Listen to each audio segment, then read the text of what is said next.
Whoever you're looking for, it's not me.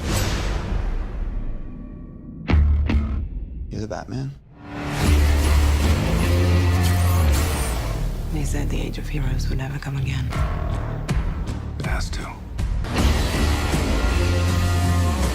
Hey, how's it going? I'm back. I just saw Justice League on opening night. Actually, the midnight showing, really. As I said in my non-spoiler version, I wanted to wait a couple days to kind of assess what I saw. Just kind of figure out if I really enjoyed it or if it was just the nostalgia in me that really loves Justice League. This is the spoiler version of Justice League. If you have not seen Justice League, do not watch this. But I do have the non-spoiler if you want to check it out. So after days of just kind of thinking about the movie and putting some thought into the experience, I pretty much feel the same as I did from before. I loved it. Yeah, I know. It's not perfect, and it could have been much better, but I loved it. I loved Justice League on the shows. Super Friends wasn't really my time, but the reruns were. Justice League was my cartoon. That series knew how to build the characters because they used the same Batman from the 90s animated series, the same Superman from his animated series, and they led up into the Justice League cartoon. The movies, on the other hand, do the opposite. Yes, you get Superman, that leads up to his own film, but then Batman for this universe is introduced in Batman vs. Superman. Has nothing to do with the other Batman movies, and not even Christopher Nolan Batman movies. Although that would be interesting and probably weird. I'm a fan of Ben Affleck, more so than Christian Bale. It's not a thing against Christian Bale or the Dark Knight trilogy. I watch those movies over and over again, no problem. I just feel like Ben Affleck understands Batman more. Gonna get backlash for saying that, but he is a comic book guy. He has studied Batman. His friend is friggin' Kevin Smith. The movie, of course, starts off with a video footage of Superman being recorded by some kids, and it's adorable. And Superman's smiling. As much as I love Man of Steel and Batman vs. Superman, this was a very different Superman. He was actually smiling and having a good time. It wasn't all dread for him. Yeah, and then we get the opening credits, and let's just say when they introduced each character, they showed Wonder Woman dealing with her life, taking on robbers. It painted her a nice light. It was actually like the same feel from the Wonder Woman movie. And then when they showed Batman in Gotham dealing with his own criminal, it actually felt like I was watching a real Batman movie, not like the Nolan Batman movies, where honestly, to me, I kind of feel like they were too grounded. But this one actually felt like what Batman should be. He uses a criminal just so the criminal can get afraid of being hung from the heights, and it's only to lure out one of the parademons. And it shows Batman struggling to deal with a parademon flying around. And keep in mind, this is carried over from Batman vs. Superman because Batman is aware of the parademons from his nightmare sequence. But when Batman captures the parademon, has it tied up against the wall, and explodes, it's very similar to the first issue of the Justice League from the 52 line. As the movies go on, we also see Cyborg being well hidden in his home by his father, who works for Star Labs, Victor Stone. Cyborg being hidden away by his father, Professor Stone, or Dr. Stone, whatever they go with. It's very cool, but I gotta say his face, it's somewhere about the CGI. They couldn't just be simple and put a faceplate on top of Cyborg's face, the actor's face. They had to blend it all together in some kind of weird CGI to the point where even his human skin didn't even look like it was real. You have the Flash, and he's been on the run, just kind of squatting in various places. The Flash visits his father, who is in prison because he was accused of killing Flash's mother. So it shows each character as Bruce Wayne looking for Aquaman to get some help. Aquaman being his badass self. And you actually see Aquaman in his Atlantean world. He's not a king yet. You see Mara, the woman that he would eventually marry. And the whole underwater world looks very cool, though. You get Themyscira, where we are introduced to the villain of the film, Steppenwolf. Steppenwolf. Steppenwolf is bland. If you recall, if you're a fan, you'll know, but if you're not, I'll explain. Steppenwolf is a villain, but he's not the main villain. He's more of a general for a bigger villain named Darkseid. Steppenwolf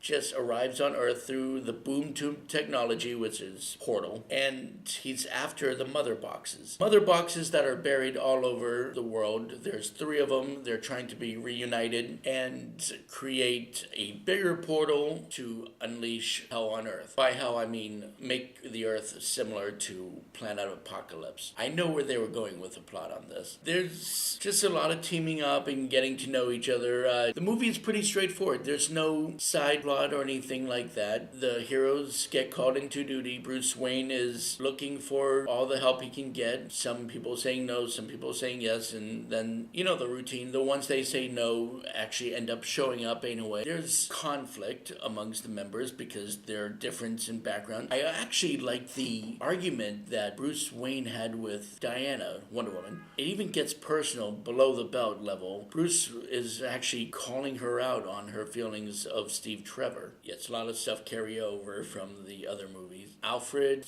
played by I was about to call him Ron Jeremy. No, Alfred was not played by a porn star. Alfred was played by Jeremy Irons. Jeremy Irons.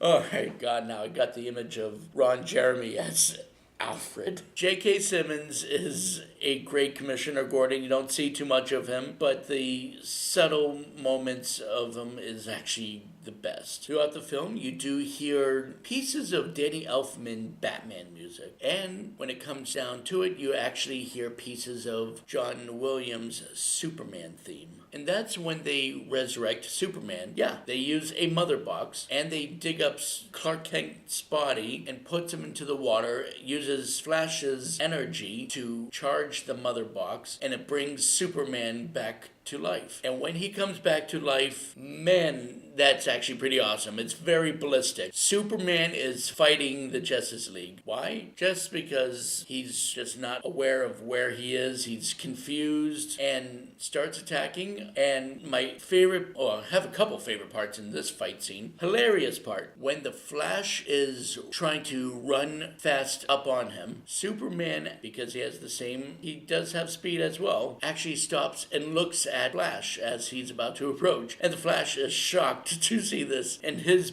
Ezra Miller's bug eyes just cracked me up right at that moment. Like a holy shit moment. What did he get himself into? Then when Batman comes along, Superman actually has him in a chokehold. And what does he do to Batman? He says the classic line, "Tell me, do you bleed?" Way to flip that out. The moment he said that, everyone, including myself, actually said, "Oh!" Yep, just like that. The movie had a lot of reactions from me. Loud reactions. Again, there weren't that many people in the audience, and it's sad because that movie deserves more. It had elements. It had very cool scenes. And of course, while they're busy taking on Superman, that's when Steppenwolf gets his hands on the last mother box and proceeds with a plan. And the thing that calms Superman down is when Bruce Wayne has Alfred bring Lois Lane. Lois Lane, being the love of his life, would calm him down. Let's just talk about the part where they show a flashback. Now, Steppenwolf is lame, and that's because he's kind of like Ares all over again, or even the Mayan villain, the male Mayan villain from Suicide Squad. It's just hulking monsters that are more CGI than character. Steppenwolf did have some cool fight scenes when he battled all the Amazons on Themyscira, and one of the cooler parts, and bad too, and I'll tell you in a second why, but the cooler part was when they did a flashback of Steppenwolf when he first attacked Earth, and you had this was in a course of like over 1,000 years ago, you had all the Amazons from Themyscira attacking him, you had all the Atlanteans attacking him, and you also have humans attacking him. And on top of that, you actually get the Green Lantern. Not Hal Jordan, not Jon Stewart, not Kyle Rayner, not even Guy Gardner. But it was a Green Lantern because keep in mind, this was 1,000 years ago, so whatever Green Lantern that was, he gets killed, the ring flies away. And it's all cool. The idea is fantastic. There's bad to it. And I'll tell you towards the end why. Ultimately, you see the characters suit up, they get into a new jet, they take on Steppenwolf and the Parademons, and they defeat, of course, Steppenwolf by destroying his axe, and they defeat Steppenwolf by destroying his axe. He gets afraid, the Parademons sniff out his fear, and they carry him off as if they're about to kill him, because they kill people with fear. It's another fear-hunting set of villains. When Superman returns, I just quoted a crappier Superman movie, but when Superman does return, he's actually more Superman-like than he's ever been. It's almost like him dying did him a favor. This Superman, Henry Cavill, is more brighter, he's happier, smiling, cracking jokes, and having fun with the rest of the cast. It's almost like a breath of fresh air. Leave the brooding to Batman. There were a couple times where Batman made a few jokes, and it's not like bad jokes that destroys the character of Batman, but it just shouldn't. When Superman does return to help everyone out, Superman says a comment on the lines of, I bet he's not so happy to see me, looking over to Batman. And Batman says, I'm not. Alright, so yes, that's a weird joke, and it's a vulnerability coming from Batman. But at the same time, if you understand the relationship of Batman and Superman that's ever been established, Batman does tend to go toe-to-toe with Superman on ideology. They don't see things the same way. Batman would rather punish the criminals by hurting them badly. Superman wants to reform criminals. They have different ways of dealing with the justice system. However, they are actually the best of friends because they have high respect for one another. That is why I believed that Batman was happy to have Superman back. Batman's purpose in this film was actually to bring back Superman for help. I felt it was because of his guilt for being the main reason why Superman died in Batman vs. Superman. Not the only reason. I mean, Batman had nothing to do with Doomsday, but the spear of kryptonite really didn't help either. There was a small subplot that involved Martha Kent. No one screamed Martha, and I will still defend to the death that Martha thing was necessary. I let it go. There was a small side plot about Martha selling her farm because she just couldn't afford it anymore. And at the end, the house is actually sold, but Martha gets to keep the house. And Bruce Wayne explains to Superman that he bought the bank that took the house from Martha in the first place. You can see the friendship building between Bruce Wayne and Clark Kent. The way they stand next to each other is very...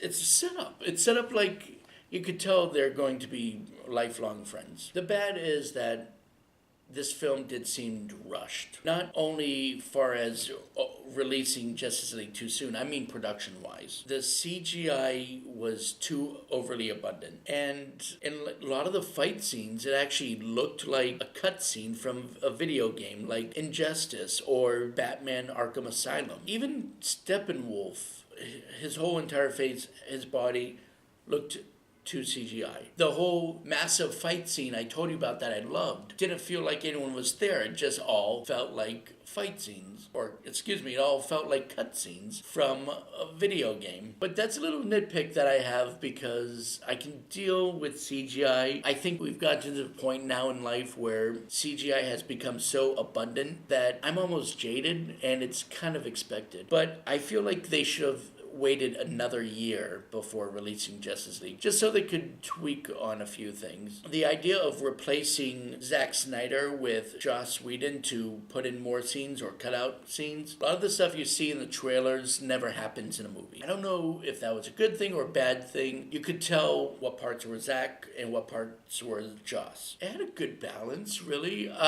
It's not a perfect movie. Unlike the other movies, like Batman vs. Superman, which I loved, Batman vs. Superman, I left the theater depressed. This movie, I left the theater hopeful, because at the end, after all the superheroes save the day and Things are established. Bruce Wayne starts turning up plans with making his mansion into the Hall of Justice. You could tell the world is warming up to the idea of superheroes, and I am so happy for that. It's like a very good, tied up, happy ending. We never get to see Darkseid. We know he exists, but if this was a standalone movie, remember, it was meant to be a two-parter, but if this was meant to be just one movie, I'd be fine with it. There is, of course, you saw the movie, but if you haven't, first of all, why are you watching this? I told you, go watch the non-spoiler or go see the movie yourself.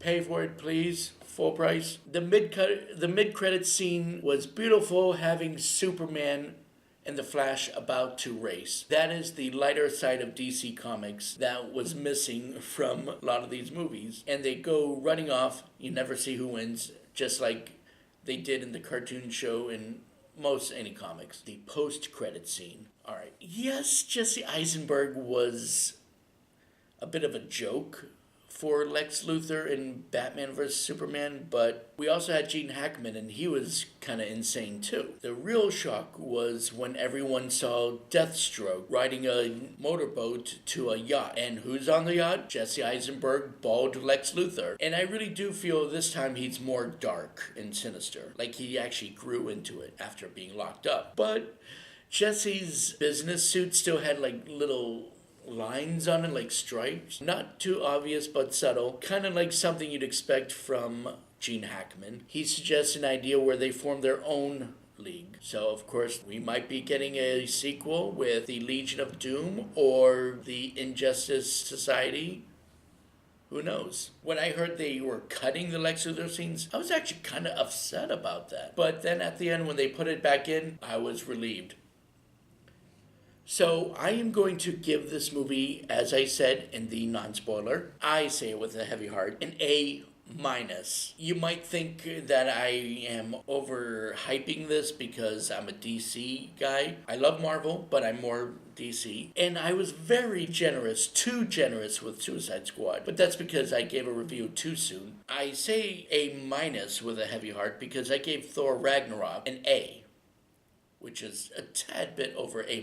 The fact is, Thor Ragnarok deserves it, yes. But it's not better than Justice League. Despite the flaws of Justice League, I think that movie is better than Thor. I really do. But I have to knock it down to an A- because the heavy use of the CGI. Everything else otherwise is fine. I expected not so great, and I was pleasantly surprised. I was proven wrong in a very good way. So the movie gets an A-. The characters were great. I want to see more of them. I want to see them interact. Do not let the rumors be true that Ben Affleck is dropping out or Henry Cavill is only getting one film. Oh, real quick before I forget. I didn't even know they were covering up Henry Cavill's mustache with CGI. I'm going to have to rewatch the movie. Otherwise, I didn't notice it while watching the film. Sorry, had to throw that in. I think if they applied themselves a little bit more, like they did with Wonder Woman, it can actually come out to be a great thing. People complain that Marvel is better because things are more planned out and more colorful and more happy. Should be like it. I disagree. DC should not be anything like Marvel. In fact, DC should be the runt of the superhero movie genre. It should be darker. It should have a more of a serious tone. Thank you for hearing me out about Justice League. Please see the movie again.